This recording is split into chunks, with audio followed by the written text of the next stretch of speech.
Colombia பல்கலைக்கழகத்துல PhD முடிச்சு லண்டன்ல சட்டம் படிச்சு அரசாங்கத்துல மிக உயர்ந்த பதவியில் இருக்கிற ஒரு மனிதர் ஒரு பொது பூங்காவில தங்கறதுக்கு இடம் இல்லாம அழுதுகிட்டு உட்கார்ந்துருக்காரு அப்படின்னு சொன்னா உங்களால நம்ப முடியுதா?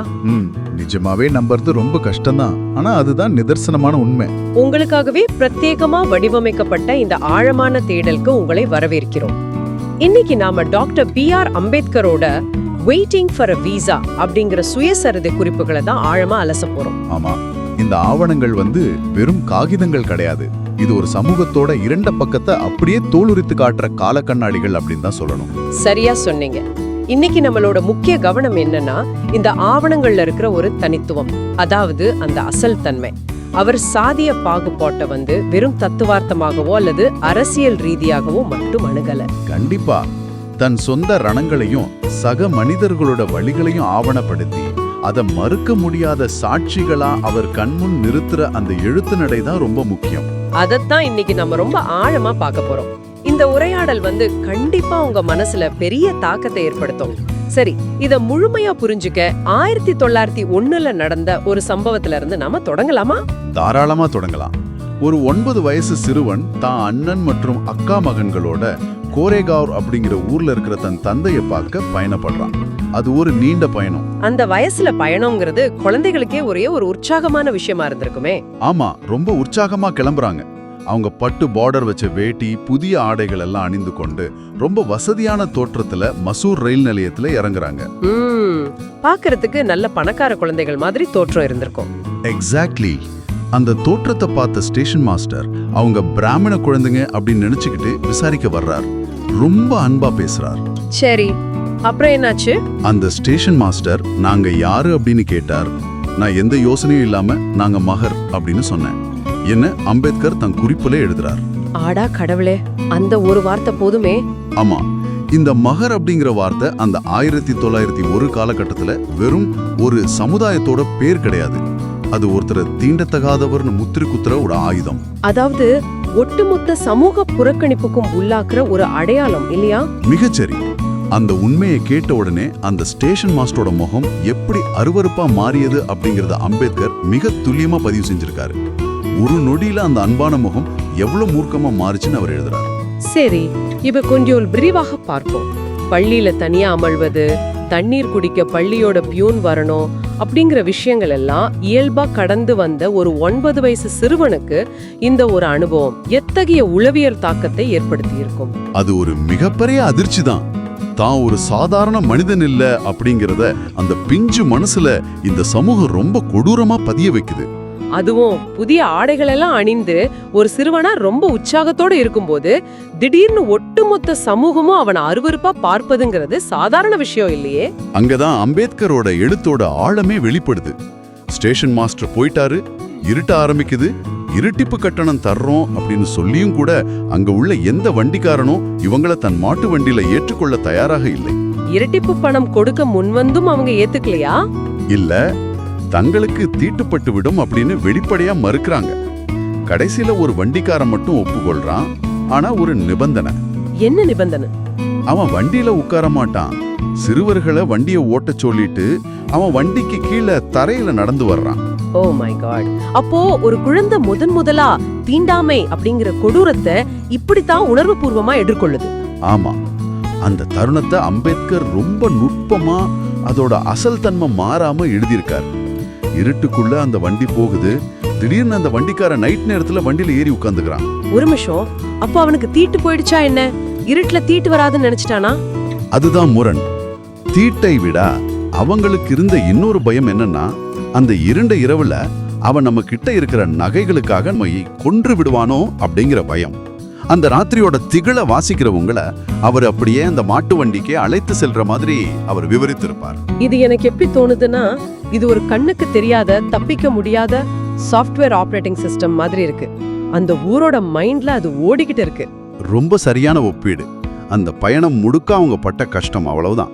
வழியில அந்த சிறுவன் தாகத்தோட தண்ணீர் தேடும்போது அவனுக்கு கிடைச்சது சகதியும் மாட்டு மூத்திரமும் கலந்த நீர் மட்டும்தான். இத கேட்கும் போதே எஞ்சே அடைக்குது. வேற எங்கேயுமே அவங்களுக்கு தண்ணீர் கிடைக்கலையா? ஒரு சுங்கச்சாவடியை அவங்க அடையிறாங்க. அங்க இருக்கிறவர் ஒரு இந்து அப்படிங்கறதால வண்டிக்காரன் சொல்லி கொடுத்தபடி தங்களை இஸ்லாமியர்கள் அப்படின்னு பொய் சொல்லியும் தண்ணீர் கிடைக்காம ஏமாந்து போறாங்க. அதாவது மனிதர்களோட அடிப்படை தேவையான தண்ணீரை கூட இந்த ஆபரேட்டிங் சிஸ்டம் மறுக்குது. ஒரு சிறுவனோட மனசுல இது எவ்வளவு பெரிய தீராத வடுவை ஏற்படுத்தி இருக்கும் இல்லையா? கண்டிப்பா. தன் கையில பணம் இருக்கு, உணவு இருக்கு, ஆனா ஒரு மிடர் தண்ணீர் இல்லாம அந்த சிறுவர்கள் பசியோடும் தாகத்தோடும் அந்த முழு இரவை கழிக்கிறாங்க.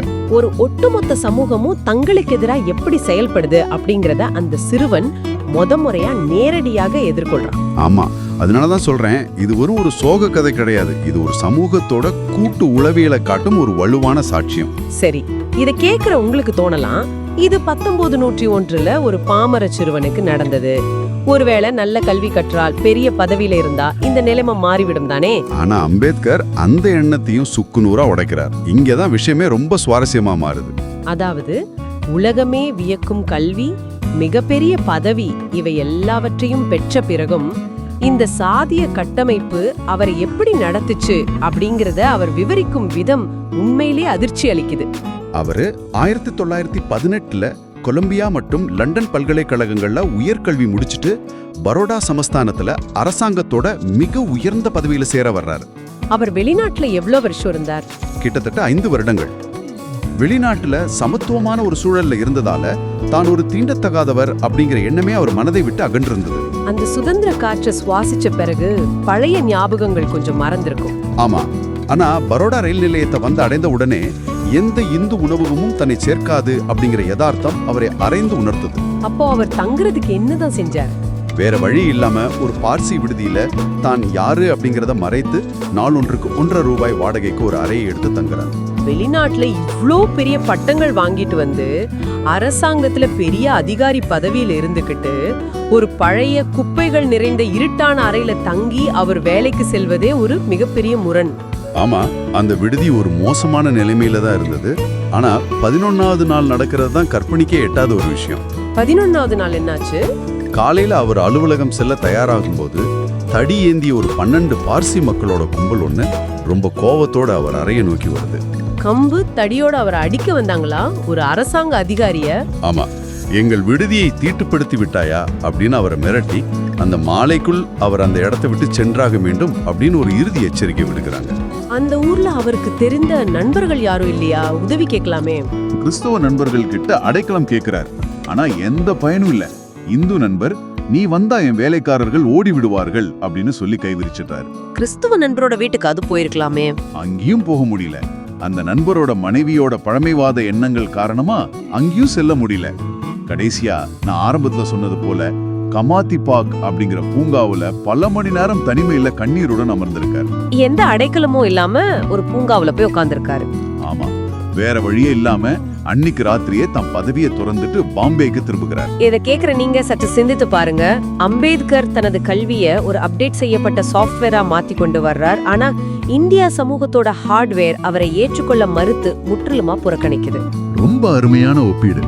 ஒரு மனிதனோட தகுதி அவனது கல்வியிலோ பதவியிலோ இல்ல, அவனது பிறப்பில மட்டும்தான் இருக்கு அப்படிங்கறத இந்த சமூகம் எவ்வளவு மூர்க்கமா பாதுகாக்குது பாருங்க. இது வெறும் தனி மனித அவமானம் கிடையாது, இது இந்த அமைப்போட கோளாறு. இது எந்த அளவுக்கு போயிருக்குன்னா அவர் உயிருக்கே ஆபத்து வர்ற அளவுக்கு போயிருக்கு. ஆமா, இதே போன்ற இன்னொரு முரண்பாட்டை 1929 நடந்த சாலிஸ்காவ் சம்பவத்துல அவர் வெளிப்படுத்துறார். அரசாங்க விசாரணை கமிட்டி உறுப்பினர் அவர் அந்த ஊருக்கு செல்றாரு. 1929 அவர் இன்னும் பெரிய அளவுல பிரபலமான தலைவர் ஆகியிருப்பாரே. கண்டிப்பா. ஆனா அவரை ரயில் நிலையத்திலிருந்து அழைத்து செல்ல எந்த ஹிந்து ஜட்கா வண்டிக்காரனும் தயாராக இல்ல. ஒரு தீண்டத்தகாத ஒரு தன் வண்டியில ஏற்றுவது அவங்களுக்கு கௌரவ குறைச்சலாப்படுது. அப்போ அந்த ஊர்ல அந்த ஒடுக்கப்பட்ட மக்கள் என்ன செஞ்சாங்க? அவங்களே ஒரு வண்டியை வாடகைக்கு எடுத்து தங்கள் சமுதாயத்தை சேர்ந்த ஒருத்தரை ஓட்ட சொல்றாங்க. ஏன்னா அம்பேத்கருக்கு எந்த அவமானமும் நடந்துடக்கூடாதுன்னு நினைக்கிறாங்க. ஆனா அங்க ஒரு சிக்கல்.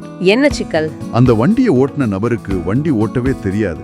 குதிரையை எப்படி கண்ட்ரோல் பண்றதுன்னே அவருக்கு தெரியாது. அதனால வண்டி விபத்துக்குள்ளாகுதா?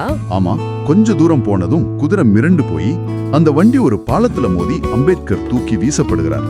அவரது கால் முறிவு ஏற்படுது. இதுல இருந்து நாம புரிஞ்சு கொள்ள வேண்டிய மைய கருத்து என்ன? அம்பேத்கரோட உடல் பாதுகாப்பு காட்டிலும் அந்த வண்டிக்காரனோட சாதிய கௌரவம் இங்கே பெரிதாக பார்க்கப்படுது. அதுதானே? எக்ஸாக்ட்லி. அதுதான் அம்பேத்கரோட எழுத்துக்களோட மிக பிரமாண்டமான வலிமை. ஒடுக்கப்பட்ட மக்கள் தங்கள் கௌரவத்தை காப்பாற்றிக் கொள்ள எடுத்த முயற்சி எப்படி அவரது உயிரையே பணயம் வைக்கும் அளவுக்கு சென்றது அப்படிங்கறத அவர் மிக நேர்மையா விமர்சிக்கிறார்.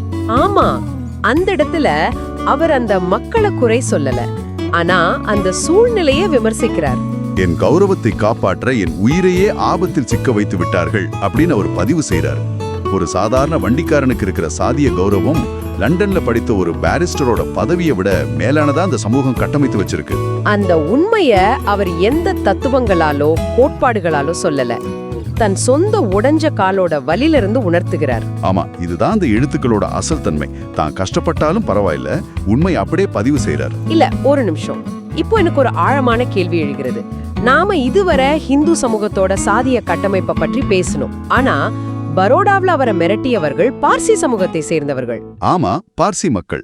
அப்படி என்றால் சாதி என்பது இந்து மதத்தை தாண்டி மற்ற மதங்களையும் பீடித்த ஒரு நோயா?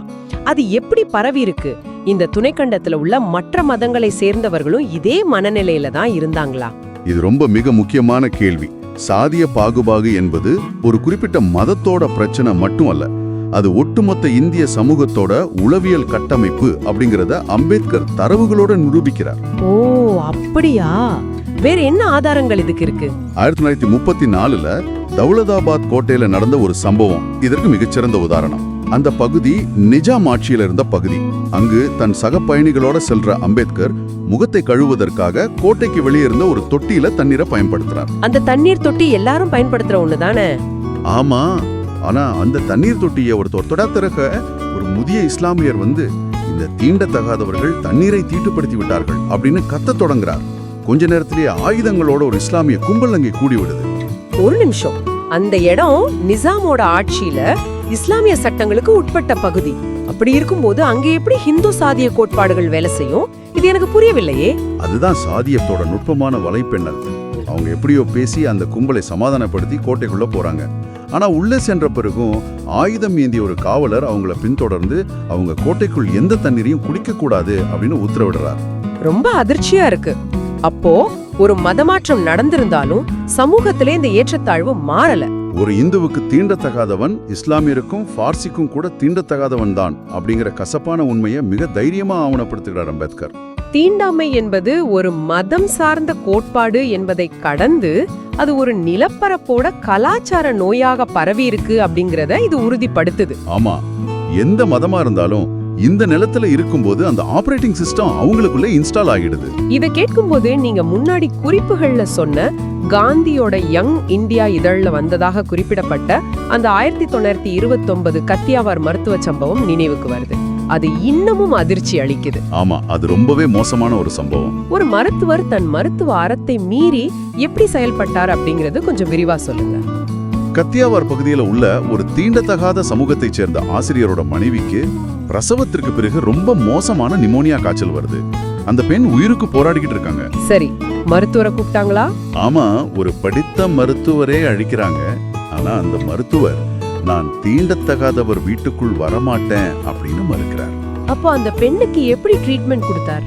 வீட்டுக்கு வெளியே நின்று கொண்டு ஒரு இஸ்லாமியர் மூலமாக தெர்மாமீட்டரை கொடுத்து அதை அந்த ஆசிரியர் தன் மனைவிக்கு வைத்து மீண்டும் அதே இஸ்லாமியர் மூலமாக மருத்துவரிடம் கொடுக்க செய்கிறார். கொஞ்ச நேரம் இதை நிறுத்தி பார்ப்போம். அவர் தெர்மாமீட்டரை நேரடியாக கொடுக்கல, ஒரு இஸ்லாமியர் அப்படிங்கிற இடைத்தரகர் மூலமாக கொடுத்து வாங்குறார். ஆமா, நேரடியாக கொடுத்தா தீட்டுப்பட்டுடும்னு ஒரு கணக்கு. இதற்காக அவங்கள் செய்யும் மனக்கணக்குகள், அதாவது அந்த மென்டல் ஜிம்னாஸ்டிக்ஸ் எவ்வளவு அபத்தமா இருக்கு. சாதி என்பது வெறும் பாகுபாடு மட்டுமல்ல, அது எந்தவித தர்க்கமும் இல்லாத, லாஜிக்கே இல்லாத ஒரு மிகவும் இறுக்கமான விதிமுறை அப்படிங்கிறது இதிலிருந்து ரொம்ப தெளிவாகுது. இதைத்தான் நாம கூர்ந்து கவனிக்கணும். அந்த மருத்துவர் நேரா வந்து சரியான சிகிச்சை அளிக்காததால் அந்த பெண் பரிதாபமா இறந்து போறாங்க. ஒரு உயிர் அநியாயமா போயிடுச்சு. என் வாழ்க்கையின் தீபம் அணைந்து விட்டது அப்படின்னு அந்த ஆசிரியர் எழுதிய கடிதத்தை எந்த மாற்றமும் இல்லாம காந்தியோட யங் இந்தியாவுல வந்ததை அம்பேத்கர் தன்னுடைய குறிப்புல பதிவு செய்துள்ளார். ஒரு மருத்துவர் தன் கண்முன் துடிக்கும் ஒரு மனித உயிரை காப்பாற்றுவதை விட கற்பனையான தீட்டு அப்படிங்கறத பெரிதாக நினைக்கிறார் என்றால் அவர் பெற்ற கல்விக்கு என்னதான் அர்த்தம்? சமூகத்தோட விதிகள் மனித உயிரோட மதிப்பை விட இங்க மேலோங்கி நிற்கின்றன. அதுதான் கசப்பான உண்மை. எனவே இதற்கெல்லாம் என்ன அர்த்தம்? ஒரு பக்கம் உயிரை காப்பாற்ற வேண்டிய மருத்துவர் இப்படி பண்றார், இன்னொரு பக்கம் 1938ல போர்சாத் பகுதியில நடந்த சம்பவத்துல வர்ற அந்த நூலகர். ஆமா, அந்த போர்சாத் சம்பவம் இன்னொரு அதிர்ச்சியான தரவு. காளிதாஸ் சிவராம் அப்படிங்கிற ஒரு இளைஞர் அரசாங்க பணியில தலையாரியாக சேர்கிறார். தலையாரின்னா கிராம நிர்வாக அதிகாரி மாதிரி தான். ஆமா, அவர் ரொம்ப ஏழ்மையான பின்னணியிலிருந்து வந்தவர். தண்ணீர் குடிக்க சின்ன துருப்பிடித்த டப்பா வச்சிருக்கார். தங்க சரியான வீடு கிடையாது. ஆனா ஒரு நாள் அலுவலகத்துல ஒரு நாற்காலியில அமர்ந்ததற்காக ஒரு பெருங்கூட்டம் கத்தியோட அவரை வெட்ட வருது. ஒரு நாற்காலியில உட்கார்ந்தது ஒரு குற்றமா? அந்த சமூகத்துல அது மாபெரும் குற்றம். அந்த கும்பல தலைமை தாங்கி அழைத்து வர்றது யார் தெரியுமா? அந்த ஊர் நூலகர், அதாவது லைப்ரேரியன். லைப்ரேரியனா? புத்தகங்கள் நடுவுல இருக்கிற ஒருவரா இதை செஞ்சாரா? பயந்து போன அந்த இளைஞன் சாகும் முன் தன் பெற்றோருக்கு தகவல் சொல்லும்படி ஒரு கடிதம் எழுதி வைத்துவிட்டு அந்த வேலையை விட்டுட்டு உயிருக்கு பயந்து ஓடுறான். ஒரு மருத்துவர், ஒரு நூலகர், இவர்கள் சமூகத்துல அறிவாற்றலோட அடையாளமா பார்க்கப்படுபவர்கள். இவர்களே வன்முறையும் புறக்கணிப்பையும் கையில எடுக்கிறாங்கன்னா கல்வி எல்லா பிரச்சனைகளையும் தீர்த்து விடும் அப்படிங்கிற நமது பொதுவான நம்பிக்கை இங்கே உடைந்து சுக்குநூறா சிதறுகிறது. இதை ஒரு பெரிய பின்னணியோடு ஒப்பிட்டு பார்த்தால் தீண்டாமை என்பது பாமரர்களோட அறியாமை மட்டுமல்ல, அது படித்தவர்களையும் பீடித்துள்ள ஒரு ஆழமான உளவியல் நோய் அப்படிங்கறத இந்த எழுத்துக்கள் ஆவணப்படுத்துகின்றன. எந்தவித தத்துவ பூச்சும் இல்லாம நடந்ததை நடந்தபடியே நேர்மையா சொல்றார். ஆமா, அதோட குரூரம் மாறாமல் கூறுவதில்தான் அம்பேத்கரோட எழுத்துக்களோட அந்த அசல் தன்மை அடங்கியுள்ளது. அவர் யாரையும் நியாயப்படுத்தல, உண்மையை அப்படியே வைக்கிறார். இன்னைக்கு நாம பேசியது வெறும் வரலாற்று தரவுகள் கிடையாது. சிறுவனான அம்பேத்கரை மாட்டு வண்டியில ஏற்றிச் சென்ற அந்த இரவு பயணத்தோட இருளையும், பார்சி விடுதியில அடைக்கலமின்றி தவித்த அந்த தனிமையையும், மருத்துவ மறுப்பால் இறந்த அந்த தாயோட வலியையும் நாம நேரடியாக உணர்ந்துள்ளோம். உண்மைதான். இதை கேட்கும்போது நமக்குள்ள ஏற்படுற அந்த வலிதான் அம்பேத்கரோட எழுத்துக்களோட வெற்றி. அம்பேத்கரோட எழுத்துக்கள் ஏன் இன்றும் மிக முக்கியமானதாக இருக்கு அப்படின்னா, அவர் தனது சொந்த வழியையும் மற்றவர்களோட அனுபவங்களையும் ஒரு சட்ட ரீதியான குற்றப்பத்திரிகை போல சமூகத்துக்கு முன்வைத்துள்ளார். இந்த அசல் தன்மை தான் அவரை ஒரு மிகச்சிறந்த சிந்தனையாளராக உயர்த்துகிறது. மிகச்சரியா சொன்னீங்க. அவர் வெறும் பிரச்சனையை மட்டும் சொல்லல, அந்த பிரச்சனையோட ஆழத்தை, அது எப்படி மூல முடுக்கெல்லாம் பரவி இருக்கு அப்படிங்கறது நமக்கு காட்டியிருக்காரு. இந்த ஆழமான உரையாடலோட முடிவில் இதை கேட்டுக்கிட்டு இருக்கிற நீங்க சிந்திப்பதற்கான ஒரு கேள்வி: ஒரு சமூகம் மனித உயிர்களை விடவும், மருத்துவ அறத்தை விடவும், தாகத்திற்கு தண்ணீர் கொடுக்கும் மனிதநேயத்தை விடவும் தனது கற்பனையான சாதி படிநிலையை இவ்வளவு தீவிரமாக காத்து நின்றது அப்படிங்கறத நம்ம பார்த்தோம். அப்படி என்றால் இன்று நாம பயன்படுத்துற நவீன நிறுவனங்களிலும் தொழில்நுட்ப கட்டமைப்புகளிலும் கார்ப்பரேட் அலுவலகங்களிலும் கூட இது போன்ற கண்ணுக்கு தெரியாத தீண்டாமை விதிகள் வேறு வடிவங்கள்ல மறைமுகமாக எழுதப்பட்டிருக்குமா? மனிதர்களோட மனங்கள்ல உள்ள அந்த ஆபரேட்டிங் சிஸ்டம் இன்று வேறு வடிவத்தில் அப்டேட் ஆகி இருக்குமா? இதை நீங்களே சற்று சிந்தித்து பாருங்கள். இது கண்டிப்பா எல்லாரும் யோசிக்க வேண்டிய ஒரு முக்கியமான கேள்வி. இந்த ஆழமான தேடல்ல எங்களோடு இணைந்து பயணித்ததற்கு மிக்க நன்றி. மீண்டும் ஒரு சிந்தனையை தூண்டும் தேடலில் சந்திப்போம்.